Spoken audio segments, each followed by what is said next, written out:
Ayan na naman ang bata, takbo na naman ang takbo. Lately, tamad talaga ako magkikilos. So, kahit nga sa pagbo-vlog, yung last na... Hello! Good morning everyone! Happy Saturday! Nahihiya si Baby Zara. Nahihiya ikaw sa camera. Ayaw mo magtingin sa camera. So, it's currently 9 in the morning. So, like na ulit kaming nagising ni Zara. Kasi nga ito, nagising siya ng 1 in the morning. Tapos, 4:30 AM na nung bumalik siya sa tulog. Hindi ko alam kung bakit. Hindi lang siya natutulog. Gising lang siya. Hindi naman siya umiiyak. Tapos, ayun. Kaya late na rin kami nagising.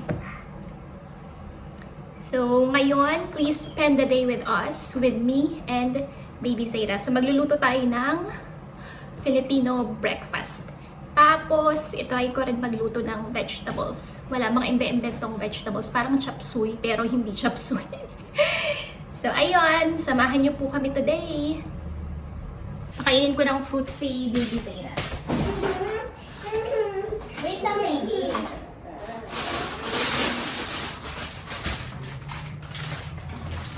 Blueberries and grapes. Wala kasing strawberries nung nagpunta kami sa Walmart last time. Kaya ito ang aming nabili. Favorite pa naman ni Zeta ang strawberries. Nagustuhan na rin naman niya itong blueberries. Put away ko itong mga nandito sa dishwasher. Niran ko ito kagabi. Tapos, kasi tinamad na ako maghugas ng pinggan. Although, hindi siya ganun kadami. Lately, tamad talaga ako magkikilos. Kahit nga sa pagbo-vlog, yung last na pag-vlog ko, November 12 pa. Pero, mapapublish siya ng mapapublish siya ng November 17. So, yun yung last na pag-take ko ng video. Wala, sobrang tamad na tamad talaga ako. Hindi ko naman pinipilit yung sarili ko pagka natatamad ako. So ngayon, ito na yung kasunod ng November 12, which is, ano na ba ngayon? Hindi ko alam kung ano ng date ngayon. 16? 16? Oo, 16. November 16. Buti na lang meron akong mga naipon na videos. Although, isa na lang yung naka-reserve to be published on the 17th. Tingnan nyo naman ang kalat ni Zara. Laging ganyan yan si Zara pagka kumakain. I think, karamihan naman sa mga toddlers ganyan. Ayan ang daming kalat. Hindi ka talaga matatapos maglinis. Kaya maya't maya linis ako ng floor. Baby. Kumakain siya ng goldfish. Mamaya papakainin ko siya ng rice pagka tapos na akong magluto ng aming breakfast. Pinapakain ko lang siya muna ng mga bread, konting bread sa umaga pagka hindi pa prepared yung aming rice. Ayan yung nabili namin, yung outfit niyang yan. Yan yung binili namin last time sa Kohl's. Maliit na agad. Kaya sinusuot ko na. Cute, diba? O, tingnan nyo. Tinatapon niya talaga. Ay, baby! Eat it! Don't throw it at the ground. Throw it on the ground. Yung dada niya kasi laging sinasabi, throw it on the ground. Ayan, tinatapon niya tuloy. Ay, Zara, no! Hugasan ko naman itong mga feeding bottles ni Zara. Alam niyo, minsan naisip ko, mag-live dito sa YouTube. Kaso kasi, nahihiya ako. Manonood ba kayo pag mag-live ako? Baka hindi ko rin alam kung anong oras. Baka wala naman manood. Pero siguro minsan itry ko. Nood kayo ng aming live, if ever. Pero hindi ko pa sure kung kailan. Pag-iisipan ko muna. Pagka-comfortable na ako mag-live. Iba kasi yun, diba? Talagang nandiyan yung mga viewers mo. As in that same time na nandoon ka sa video. Kasi super introvert ako. And ewan ko, hindi talaga, mahihain talaga ako in person. Pagka nagbablog ka kasi, okay lang. Parang kausap mo lang din yung sarili mo kasi sarili mo lang din may nakikita mo dun sa video. So pag live, since meron kong live audience, ewan ko. Pero i-try ko, pero yun nga. Maybe one of these days. Nood kayo ha. Yun lang din iisip ko, baka naman walang manood. Pagka nag-live kami. Ay. Gagawin ko siya pag andito si Mister para may kasama ako. Although andyan naman si Zayra. Pero parang meron kasi rule dito na parang okay lang na may kasama ng bata. Pero, ayun, dapat may kasamang adult, hindi pwede yung bata. Halimbawa, baka kinukuhaan ko si Zayra ng siya lang. Hindi yata pwede yun. Kasi, not sure. Parang nabasa ko dun sa kanilang rules.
Breakfast, egg and spam, tapos fried rice. Lahatin ko na itong egg na ito, 3 piraso na lang naman.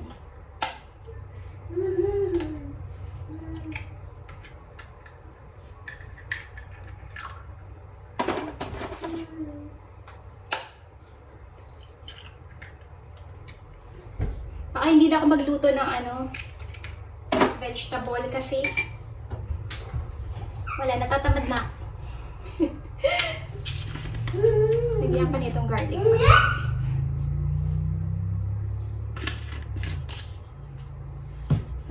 Tsaka salt.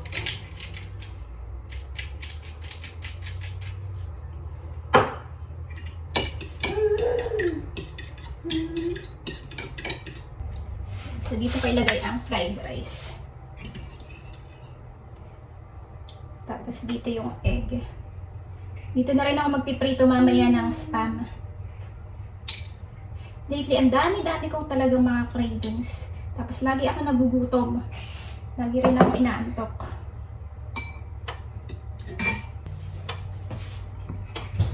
Merong isa nagsuggest, para daw hindi tumalsik yung egg, dapat low fire lang. So ayan, sundin natin, low fire lang. Tapos kanina si Mister, tumawag siya, sabi niya bukas daw, mga madaling araw, makakauwi na siya if everything goes good. Sa totoo lang, napakahirap maging asawa ng regional truck driver dito sa Amerika. I think pati sa Canada, yung mga truck driver dito sa western countries. Pero kahit siguro sa Pilipinas din, no, dahil lagi nga silang wala. So, nahihirapan talaga ako dahil madalas it's element size. May naka-green yung element size. Ano ba yun? Kasi kaming dalawa lang ni Zayra. Tapos lately, laging masama ang pakiramdam ko. Alam niyo naman si Mr. ay isang regional truck driver. Kasi meron mga truck driver din na nakaka-uwi sila every day or parang 2 days lang, ganyan nakaka-uwi na. Si Mr. kasi 4 to 5 days. Minsan nga umaabot 6 days. Ang hirap talaga, sobrang hirap. Lalo na nung, baby pa si Zeta. Kasi dumating kami dito, 8 months old pa lang nun si baby. Ang hirap, sobra. At least ngayon medyo nakaka-adjust na ako. Paano na, di ba pagka nagka-baby ulit kami? Wishing.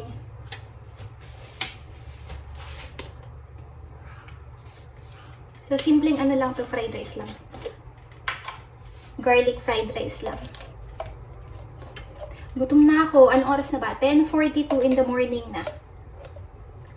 Mahirap talaga pag late ka nagigising. Yun yung kagandahan pagka early bird ka. Kaya lang talaga lately, antukin ako tapos tamad na tamad ako magkikilos. Kaya nga hindi rin ako nakapag-vlog lately.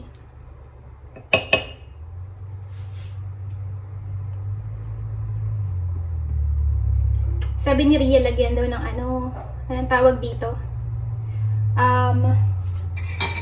Onions. Natatamad kasi ako maghiwa ng onions. Pasensya na guys, matamad talaga ako sa mga ganitong bagay. Pag-solvein mo na ako ng kahit anong math problems. Huwag na talaga pagluluto. Pero, I'm trying my best. Pero dahil nga lately, masama ang mga pakiramdam ko, hindi ko talaga pinupush masyado ang sarili ko. Ayoko kasi ma-stress. Yan talaga ang aking iniiwasan, stress. Sabi ko nga kay Mister, napag-usapan namin yan ni Mister na baka pwede siya makahanap ng ibang work or kahit truck driving job na pwede siya umuwi everyday. Kaso kasi, yung work niya ngayon, wala siyang mahanap na makakapantay dun sa kinikita niya. Kasi sa account na nilipatan niya, same company pa rin, JB Hans, sa account na nilipatan niya, sobrang, well, para sa akin, kung ikukumpara dun sa before na account niya, malaking dihamak yung in-increase nung kinikita niya every week. Nag-try nga kami mag-apply dito sa, yung parang, sinadjust din yun ni Mr. Yung yung health insurance na kino-cover ng state. Hindi kami pasok. Kasi nga yung annual income and monthly income ni Mr. Mataas. Meron kasing limit yun na pwede mong, para mag-qualify ka dun sa insurance na yun. Or sa plan na yun. So yun, hindi kami pasok.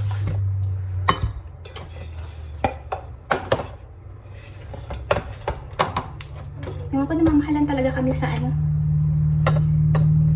Although, kaya naman baka sabihin nyo ang yabang, no? Kaya naman talaga dun sa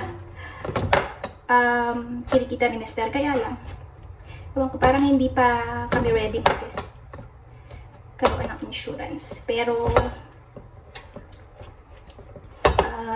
soon siguro. Pinag-iisipan pa namin mabuti kung ano ba yung pinakamagandang plan para sa pamilya namin.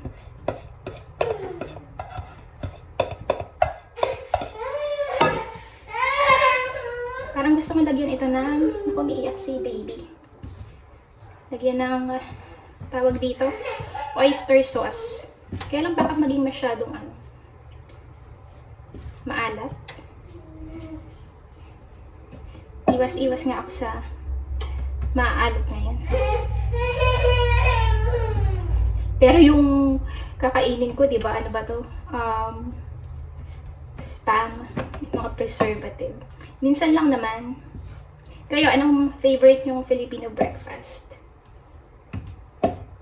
Ayan, tapos na itong fried rice. To si Zeta, umiiyak-iyak na naman. Yan ang mahirap talaga pagka mag-isa ka lang. Ay, naku, baby. Siyempre, nabobore din siya mag-isa doon. Ayoko kasi talaga siya iwanan na tumatakbo-takbo dyan habang nagluluto ako. Kasi syempre, hindi mo rin alam kung anong gagawin itong baby na to. Pasaway kasi itong baby na to eh. Pasaway ikaw. See, pasaway po ako na baby. Pasaway na baby. Huwag ikaw malukat ha. Hindi na yung buksan yung mga cabinet. Kasi nilagyan na nga namin ng lock. Baby, where are you going?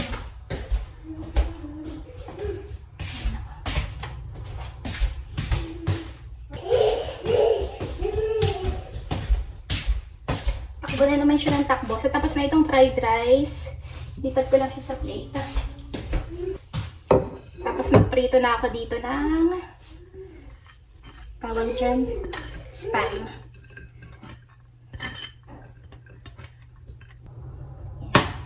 So, since ito ay spam, hindi naman kailangan ng oil, no? Kasi sabi niya nung ating mga viewers, hindi na daw kailangan lagyan ng oil dahil nagpo-produce na siya ng sarili niyang oil. Pero parang gusto ko pa rin lagyan kahit konti. Konti lang. Pasaway. Ayaw makinig na. Konti lang naman. Yan. Super konting-konti lang.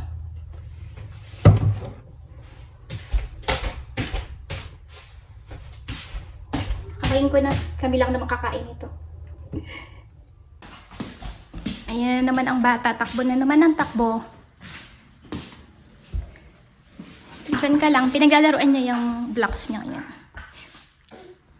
Di mo ma-open. Can't open it. Try to open it.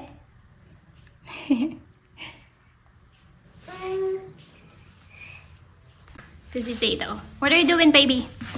Are you playing? Gusto niya yung mga books. Yan talaga yung madalas niyang pinupuntahan dito sa kanyang play area. Yung mga books niya.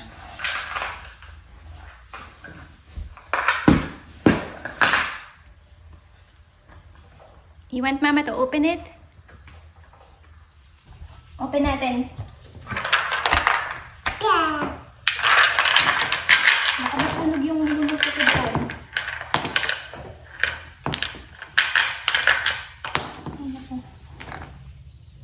Close mo na ito. Kasi yan, green. Star over here. There. Come on, put it here. The star.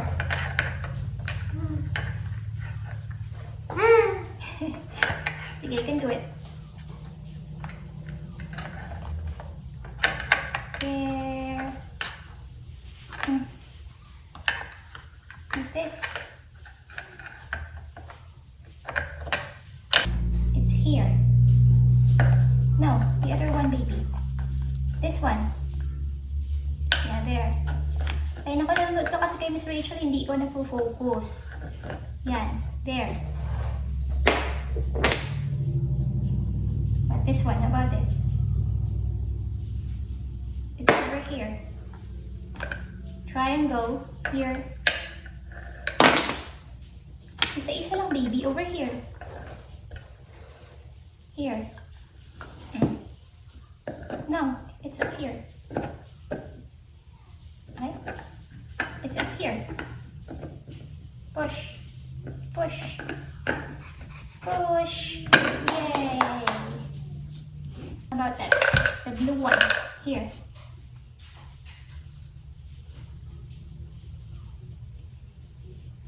Here.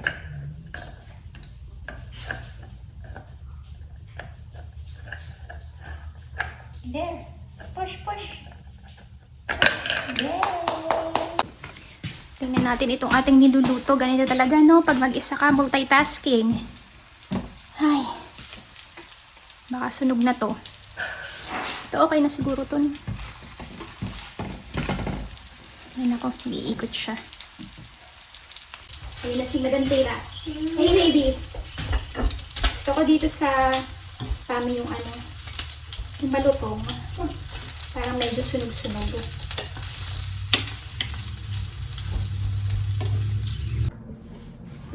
So guys, kakain na kami ng breakfast. Ito ang ating breakfast. Hindi siya mukhang appetizing. Pasensya na. Gulo-gulo.